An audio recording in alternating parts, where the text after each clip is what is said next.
Pois é, quando eu era criança, eu lembro bem, tinha lá para meus 12 anos, e um dia eu me peguei pensando, né? Eu diria assim, foi o meu primeiro insight assim, quanto à importância do pensamento. E o que eu pensei foi algo bem interessante com uma criança de 12 anos. Eu pensei, bom, meu pai e minha mãe, né? Eles não tiveram assim muito estudo, né? Meu pai, segundo ano primário, minha mãe mal sabia ler, né? Mas o que havia de sabedoria naqueles dois era muito grande, muito forte. E eu pensava comigo assim, eu não enxergava essa sabedoria ainda, né? Mas eu pensei, poxa vida, agora eu estou chegando numa fase que na escola está avançando e eu já estou sabendo mais do que o papai e mais do que a mamãe. E agora como é que eu vou fazer para continuar aprendendo? Hoje eu me dou conta de que, para eu pensar isso, eu acreditava muito que eu aprendi era com eles. Olha só, a escola só validava. E a escola ia me, me, me avaliar. Mas eu tinha que estar aprendendo, tinha que ter com quem aprender. Então, naquela época era assim que eu pensava. E aí, eu, um dia, tive um pequeno insight, sim, de tanto refletir sobre isso virou um drama na minha cabeça. E aí eu pensei, bom, acho que eu vou aprender com os filósofos. Por quê? Os filósofos são pessoas que sua vida inteira eles se dedicam ou se dedicaram a pensar. Era assim que eu pensava. Se dedicaram a pensar, em adquirir conhecimento, sabedoria. Então, se eu começar a ler os filósofos, a filosofia, está resolvido o meu problema. Aí cheguei para minha mãe e falei com ela que eu queria que ela comprasse uns livros de filosofia. Imagina o choque, né? E a mãe não pensou duas vezes. A sabedoria dela era tamanha que ela apareceu em casa, né, nas compras que ela costumava fazer, né? Porque na época o supermercado praticamente não existia, os que existiam eram longe. Então tinha que pegar o ônibus, ir lá, voltar, ir lá no centro. Aí lá no centro tem tudo, tinha papelaria, tinha supermercado, tinha açougue, né? Isso era uma distância aí de ônibus, uns 20 a 30 minutos. E ela um dia aparece. Não um, mas vários livrinhos pequenos, edições de ouro, lembro até hoje.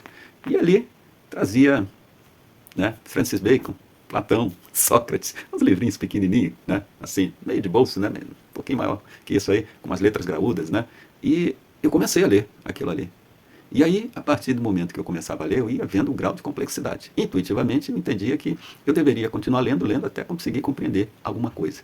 Eu não compreendia quase nada, né? Na primeira leitura, e demorava, demorava, demorava, mas eles me acompanhavam.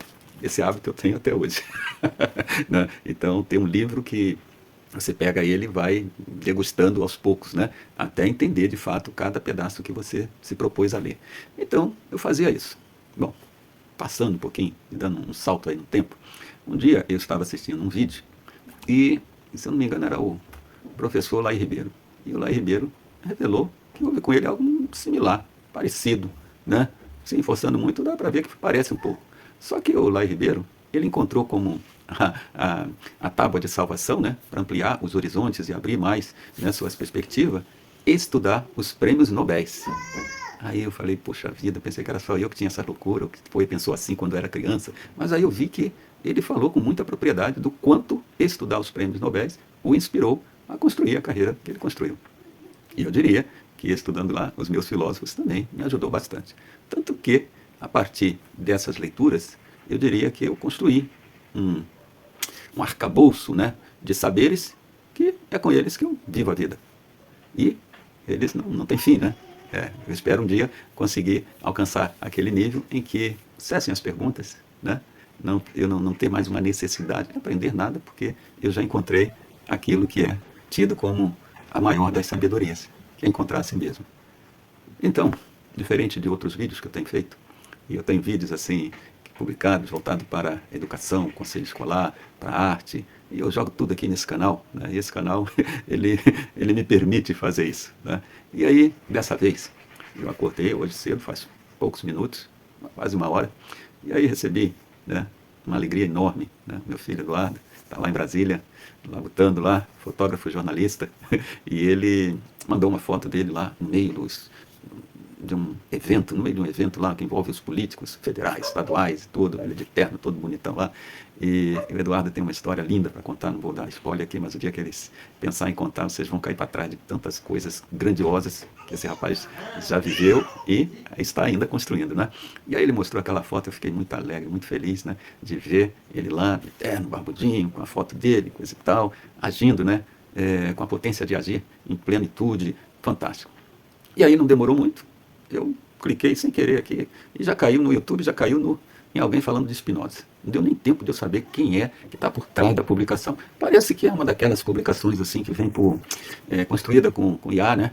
Aquelas publicações que eles conseguem juntar coisas que a gente levaria muito tempo para juntar, e eles conseguem pegar e botar. Quando eu falo eles, é porque eu me refiro às pessoas, né? IA, para mim, não passa de uma alavanca, né? Uma alavanca para a organização de conhecimentos e de informações. Assim como Arquimedes criou a alavanca, a primeira máquina do mundo, né? E com uma alavanca ele conseguia levantar pesos muito maiores que ele, né? Dê-me uma barra e um ponto de apoio e eu moverei o mundo. Não é isso? Então ele criou a primeira máquina, a alavanca. E a máquina tem essa coisa, não é isso? Ela permite que o que a gente já tem seja ampliado. Né? Mas isso não nos desqualifica. Não é porque eu não consigo levantar um carro com as minhas mãos, e aí agora eu posso usar um macaco para levantar o carro, que eu fiquei menos do que eu era. Então isso aconteceu a nível físico de força e agora está acontecendo a nível mental, mas tudo são máquinas, né? São máquinas, mas o ser humano é o que realmente está por trás disso. E o que essa máquina trouxe foi um compêndio que eu levaria talvez muito tempo para ler, para, né, botar os pingos nos is e coisa e tal, e de repente ver aquilo tudo junto assim, e aí permite a gente expandir assim a consciência de uma forma fantástica. E eu fiquei tão entusiasmado que pela primeira vez eu estou fazendo um vídeo para divulgar um outro vídeo, que eu nem conheço a autoria ainda, mas eu vou botar o link aqui nas descrições, e eu gostaria que todas as pessoas que estão me assistindo pudessem gastar um tempo. Seria como ler um livro, né? Mas de uma forma sucinta e que vai expandir muito a consciência.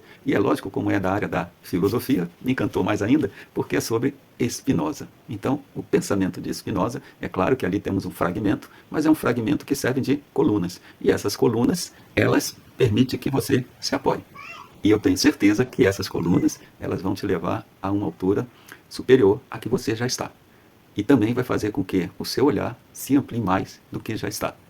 E isso eu estou falando só de Spinoza, né? Nem cabe aqui fazer comentários, eu vou deixar para vocês, assistam, pega aí nas descrições, vocês vão assistir um vídeo do YouTube, né? Eu falo vídeo porque tem imagens ali, mas é assim, ó, é uma pessoa parada assim, só a foto do Spinoza e a voz falando, mas aquela voz, né? Aquela voz, é uma voz fantástica, né? Que faz bem, ó, acaricia nossos ouvidos e vai direto para o coração, né? Eu acho que o hipocampo nem percebe que o que está entrando, né? Para depois mandar para o córtex cerebral, depois o coração se apropriar de tudo aquilo que está lá, né? E fixar e usar sempre que você tiver a necessidade. Então, eu estou falando dessa voz e de um texto muito bem feito que vai permitir você realmente parar, fazer silêncio, ouvir, que é uma das coisas que está faltando hoje em nossa sociedade. Então, enquanto professor, enquanto artista, enquanto escritor, eu deixo aqui a minha singela contribuição, né? E faço votos que você ouça e depois comenta aí no meu vídeo aqui, comenta o que foi que você achou, eu vou achar fantástico, né? Compartilha, se não está inscrito no meu canal, por favor, pode se inscrever, isso me ajuda muito, isso me encanta ver que eu estou produzindo algo que está ajudando as pessoas a interagirem, não é isso? E esse vídeo ele é totalmente à parte, é um vídeo bem diferente dos demais que eu tenho feito, né? Notem que eu nem falei de conselho escolar, porque é a minha fala mais incessante, mais forte, né? Ultimamente. Mas hoje eu queria falar dessa experiência, queria indicar esse vídeo, né, que é um dos que eu achei assim uma pérola. Vou ouvir novamente e eu tenho certeza que cada vez que eu ouvir, mesmo que eu já tenha lido bastante, etc., sempre tem algumas conexões que não tinham sido feitas e elas serão feitas a partir daí, ok? Já estamos aí com 13 minutos, aí depois eu vou dar uma aceleradinha lá, né? Vocês já estão vendo aí acelerado, e aí vai cair um pouquinho o tempo para facilitar para vocês, tá bom? Então, um abraço forte para o meu filho Eduardo, né, que está lá em Brasília, outro abraço fortíssimo para o Alex, que está lá em São Paulo, é um fotógrafo fantástico, genial, eu jamais conseguiria um décimo do que esse rapaz consegue com fotografia, e as mulheres, que de um modo geral é a clientela dele, eu sinto o quanto elas se encantam com o trabalho realizado por ele. Ele agora está lá em São Paulo, né? E a cada vídeo, cada coisa fantástica, e eu fico olhando assim, falei, poxa vida, tem que ser uma pessoa muito feliz, né? E a minha filhota, Guji, que está lá no Rio de Janeiro, mandando ver. pintando painéis, dando aula, né? Em Florianópolis já pintou na Bahia, já pintou no Rio Grande do Sul, né? Grafiteira, e eu só tenho que agradecer, né? E a dona Rose, que é a mãe dessas três figurinhas, né? Que é aquela mãe, né? Que não sossega enquanto não sentir que tá tudo equilibrado, que tá tudo certinho, né? E ela agora tá lá com a Luz, né? Que é a Monique, tá lá com ela. E aí, tá dando uma forcinha com as netas e tudo. E eu fico muito feliz. Eu tô aqui em Garopaba, na torcida, trabalhando incessantemente pro aprendizado e para compartilhar com os meus alunos, né? Um pouco de sabedoria que eu tenho e o que eu ainda preciso conseguir, ok?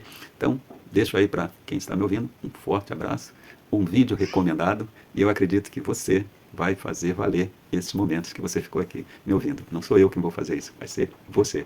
Assista aquele vídeo lá, né? Gaste lá, não sei, parece que dá uns 30 e poucos minutos, né? Mas assista porque ele é fantástico, ok? Valeu, um forte abraço.